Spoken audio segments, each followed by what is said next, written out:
I hereby introduce to you Mr. Michael Veazey. Hi, welcome to Amazing FBA. This is your host, Michael Veazey speaking, and this podcast episode is brought to you by Reliable Income, led by Adam Hudson. Reliable Income is an Amazon community and course, and Adam Hudson is an Amazon seller. He's doing well over 7 figures a year now, and also a very straightforward Australian. And in a sea of hyper Americans, that is quite a refreshing change.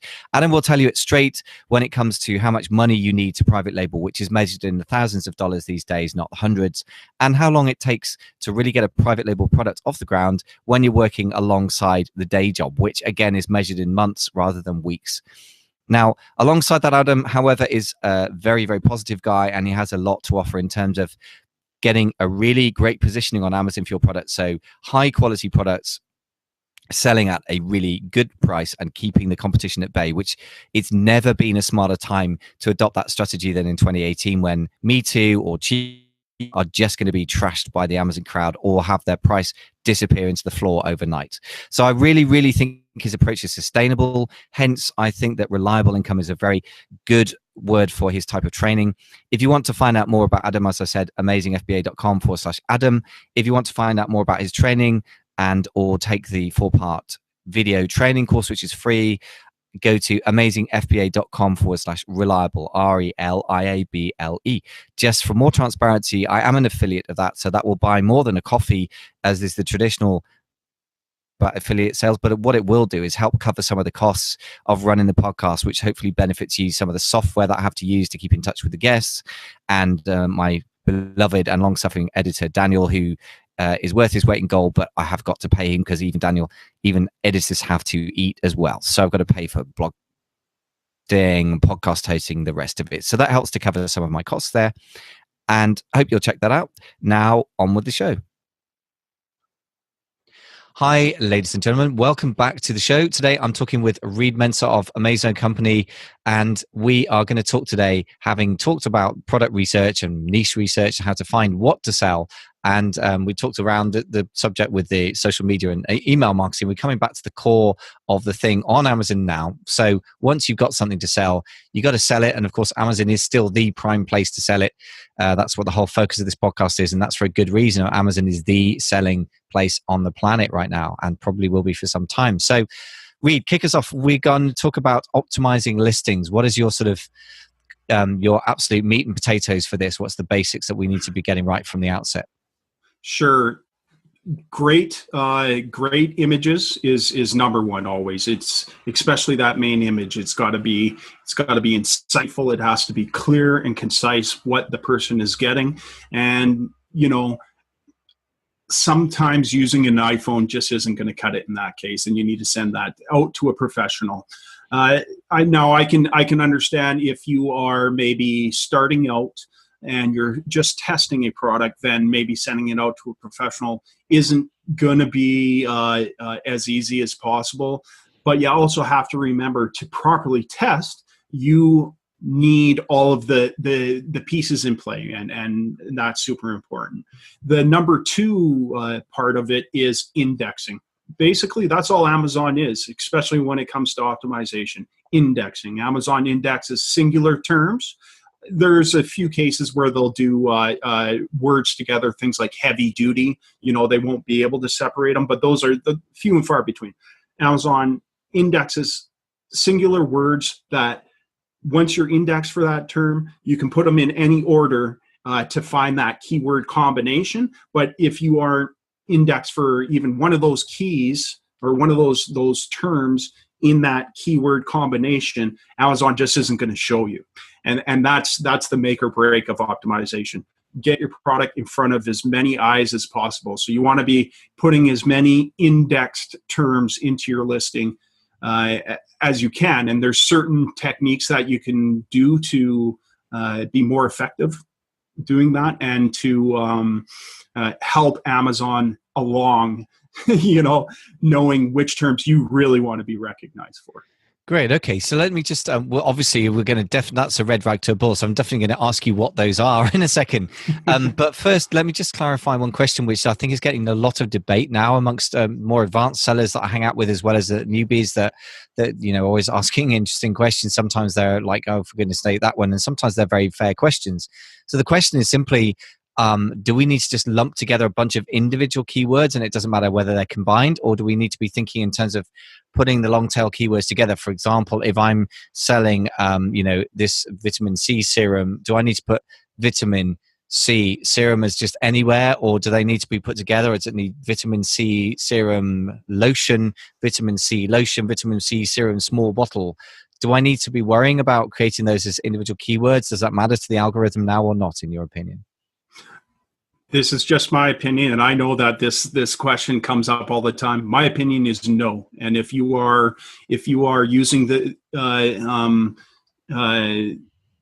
vitamin 3 times throughout your listing, and it's taking those other 2 times are taking up a spot where you could be indexing for another term, then you're wasting real estate. And I look at a listing like real estate. If you bought a house and you wanted some storage out back, and you knew that you had a couple lawnmowers in there, would you buy three storage sheds just because, I need a storage shed, let's buy 3? Once again, my opinion, I wouldn't do that. I try not to compound terms at all like that, because Amazon just recognizes singular terms.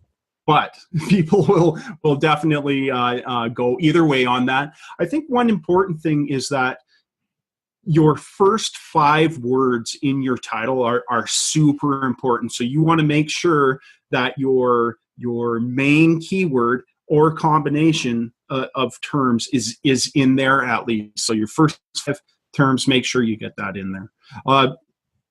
Sometimes your first word has to be your brand, but sometimes I think, if your brand isn't well known yet, why are you putting it right at the front? Because it's not doing you a lot of, it's not helping you out a lot with brand recognition. And a lot of times I think that Amazon isn't necessarily the best spot for brand recognition. But, once again, if you're a larger brand, then maybe it is. No, it makes a lot of sense. I think for most of us starting off with a private label brand, we don't have a brand in the sense of a connection to people and an imagination of what does that word mean. And when I think of shoes, I think of Nike. And when I think of Nike, I think of shoes. And we don't have any of that stuff going for us. So I agree 100% on that.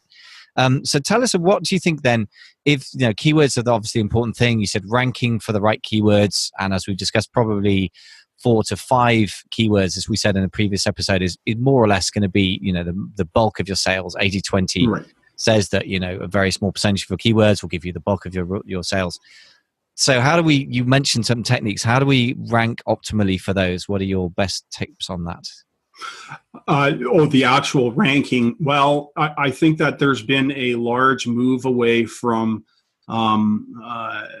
blasting services, for the simple fact that if you're giving away, let's say 90% off of a product, now this isn't an exact equation, but if you're giving away 90% and you're only selling it for 10%, it would take 10 products to equal 1 product. Now, obviously, Amazon's algorithm works a little bit different than that, and those are real general numbers. But, let's say, okay, I gave 90% off. I got to sell 5 to make 1 full-priced item. So this limits you to certain things. You're losing money on those sales any way you look at it. But is there a better way to do it? And I think that there are better ways to do it. For one, PPC, sponsored advertising, because each of those sales is a full price sale. And as well, I would say there's some new companies coming up, that get full price sales. I won't dig into that, but they're out there where they'll get you, where you can give your customers a discount, but they actually work out to be a full price sale. And I think that's going to be the wave of the future when it comes to ranking. On the flip side is people will talk about what keywords should I be ranking for. If you're starting out, and you're in a fairly competitive niche, you need to start looking for those ulterior or alternative keywords. You have to really dig in and find out what those keywords are, and try and start there first. Be on the first page for something. And a lot of times it's not that main keyword, that it's the shiny keyword, but you don't necessarily have to be there on your first order. Yeah. Makes a lot of sense. I think that ties back in with what we were talking about with product research, which is, or the niche keyword research, I should say, really. I mean, product research, what everyone calls it, is a shorthand, but it's a very dangerous shorthand. Really speaking, I guess you got to find, even in your initial research, for example, instead of vitamin C serum, can I go for vitamin C anti-inflammatory serum, or something very specific, right, where you might, see that there's people selling, quite a bit of money, but it's you can afford it, as we talked about in the first episode. And if you haven't listened to that, folks, or seen it, I definitely advise that, because this ties in hand in glove with this. But yeah, then you think, okay, I can go for a very specific pain point that's solved by a particular type of product, and I can rank for that. And that is actually the market I'm going for. And then, as a bonus expansion market available to me, should I have the money and the willingness to fight, I can then go after the bigger market, like vitamin C serum, right? Right. Yeah. Coming back to your previous question, then, really I'm trying to think exactly what you were saying, but there's something tantalizing about what you're saying about this whole idea that you can do effectively giveaways, but at full price. I mean, without giving away any trade secrets, you sounded a bit like you're holding something close to your chest there, but how do we get that? That sounds good to me. Well, I'm not holding it too close to my chest, and really it's a friend's software, so I wasn't sure I wanted to, but there's a way that you can give rebates, and what it is that you have the customer goes in and they buy the product at full price, but they are guaranteed to get a rebate. And what that is it's an off Amazon check mailed out to them. So, a lot of people ask, well, isn't that against terms of service? Well, I mean, they're rebates. Everyone does rebates. And these guys, they actually had a chance to sit down with Amazon and ask them. And Amazon said, yeah, go ahead. It's not on our platform. We want people to buy at full price. We don't want people coming in here and buying at, 90% off, because we don't make as much money.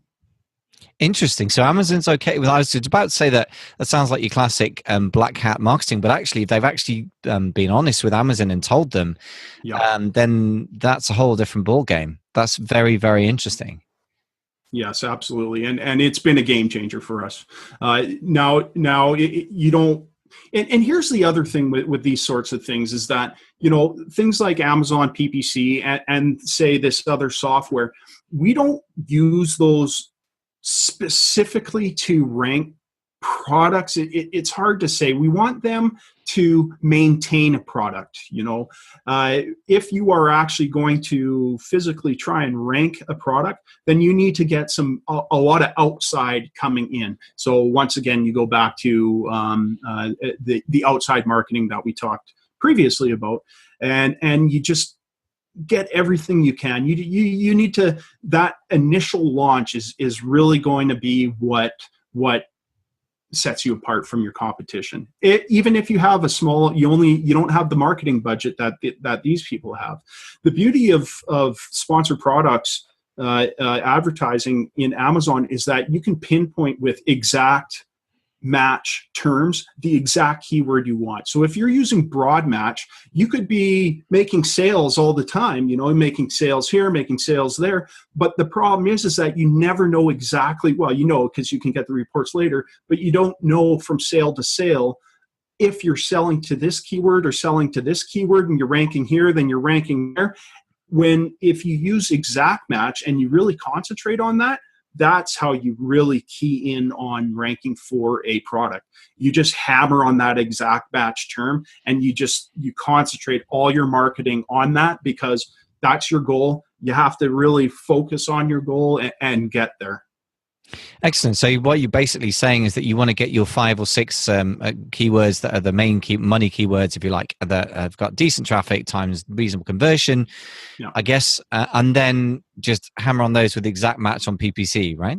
Absolutely. At that point, you don't need to do a broad match. You already know those are the terms you want to go to, and if you have a limited budget, then that's what I advise for my clients anyways, is use exact match and really concentrate on what you're doing and where you're trying to position yourself. Okay, so let's sort of tying that back in for the last few minutes of our interview here. So how do we tie all that sort of stuff back in with listing optimization? Do we need to think about, for example, I presume you need to have the main keywords in the headline and then less important ones in the bullet points and use your kind of best practice. What's your feeling about the importance of benefits for the reader, the customer, the shopper, versus keywords for the algorithm? I mean, would you favor one or the other? Do you think you need them both in equal measure? I think that there is some equal measure, but I don't think that very many Amazon sellers read the bullet points or the description unless they involve sizing or color or differences in variations. So what we've found with our AZ Optimizer software and doing some research is that the bullets only index about 70 to 80%.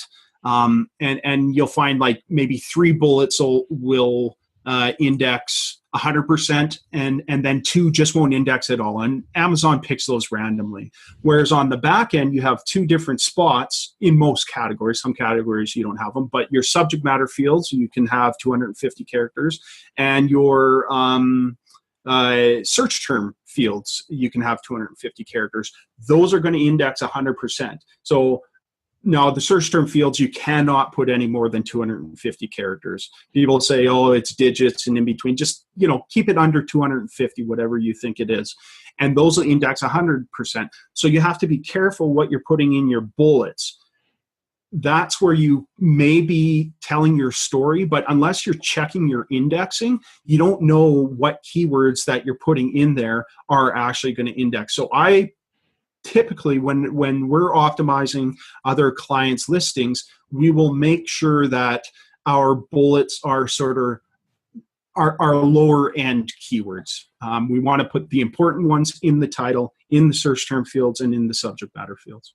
Very interesting. And also you're picking up on the subject matter fields, which I know in some categories I'm not sure exist, but that's another very important place that we often overlook. That, I mean, the search term is what everyone talks about, and the 250 character limit was traumatizing for everyone recently. But very, very interesting though that what you're saying about the algorithm, and this is the sort of thing that's probably always changing, but you've been measuring this stuff as all smart marketers do, and that's always one of the signs that somebody actually knows their business is they've been measuring it across a significant number of SKUs, which is why the biggest sellers like yourself and some of the people I talk to actually kind of can effectively run in-house experiments that have some validity and not just follow the Amazon echo chamber, as Will calls it. But that's very, very interesting to me. So really what you're saying is the search term and the title are really the key places for keywords now, rather than the bullets, as one might have thought. Yeah, absolutely. Just because it's a minefield there. You don't know what Amazon is going to pick. Now, they don't change it. Once it's indexed and you keep those bullets the same, it will stay that way. They can change it anytime they want, but usually it's pretty stable. Makes sense.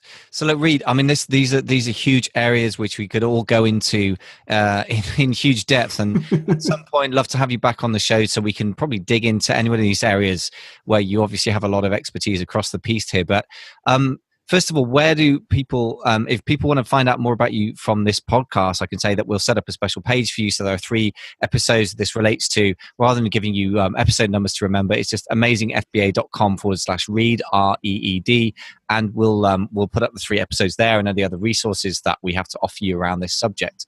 And I will also put up my cheat sheet of the sort of product research or market research process that I use, which I think ties in very much with what we've been discussing today. So talking about practicing what you preach, hopefully the cheat sheet idea. So Reed, where else can people contact you or find out more about you and the products and things if they get further into it? Okay, sure. So I've actually set up my own page as well for you, and I've thrown in a few goodies.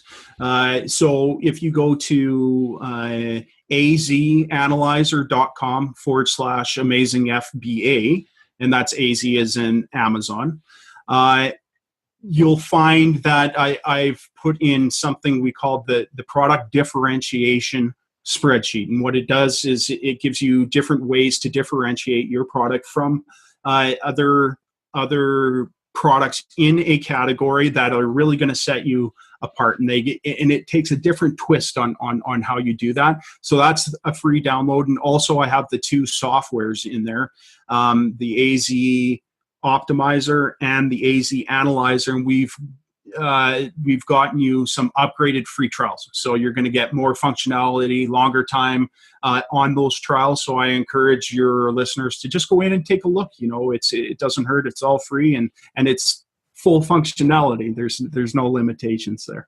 Fantastic. Well, having talked to you about the software and that it ties in with, I think, both your and my philosophy on the right way to do product research and some of the wrong ways, that it sounds like is that analyzer software Right. actually kind of makes that a physical reality, if you like, but it ties in with the right way to do product research. It's not going to send you off on a false trail. So that's definitely something I'll be checking out very, very soon after this podcast, because I think I'm quite excited to find a tool that ties in with what I think is the right way to do stuff. And just a small question, how long is that free trial that we can check things out for? 14 days. Great. So I would say 14 days. I mean, you can do a lot of pretty research in 14 days. So if nothing else, I think, you'd be foolish not to at least give it a try. I mean, people are always talking about tools and you can get overly obsessed with tools. But on the other hand, this is a tool that's clearly developed by somebody doing big numbers and who's thought through what we really need and isn't just another version of what's already out there. So that's really powerful. And I think that's something everybody should be checking out. It's free anyway. And also, I just wanted to say, finally, Reid, thank you very, very much for sharing some very thought-provoking and very common sense things, loads of great insights. I think really the idea that we have to look at a web of 4 or 5 different keywords to really look at a niche thoroughly makes total sense. The idea that we should be checking what the conversation is that is out there on social media before we even think about going on Amazon to look at the numbers, and that we reach back out to social media after we've launched. Again, fantastic thinking. It should be obvious, but most people aren't doing it. And then finally, the things that you said about the optimizing your listing and what is and what isn't index, again, it's quite new and interesting stuff to me. And certainly the bullets points not being indexed properly is something I've got to go away and do some soul searching on where I put my keywords in my listings. So packed with value. Thank you so much, Reid, for coming on. Oh, thank you so much, Michael. It was fun. I'm not going to lie. I love talking about this stuff. So thanks for having me on. Thank you very much.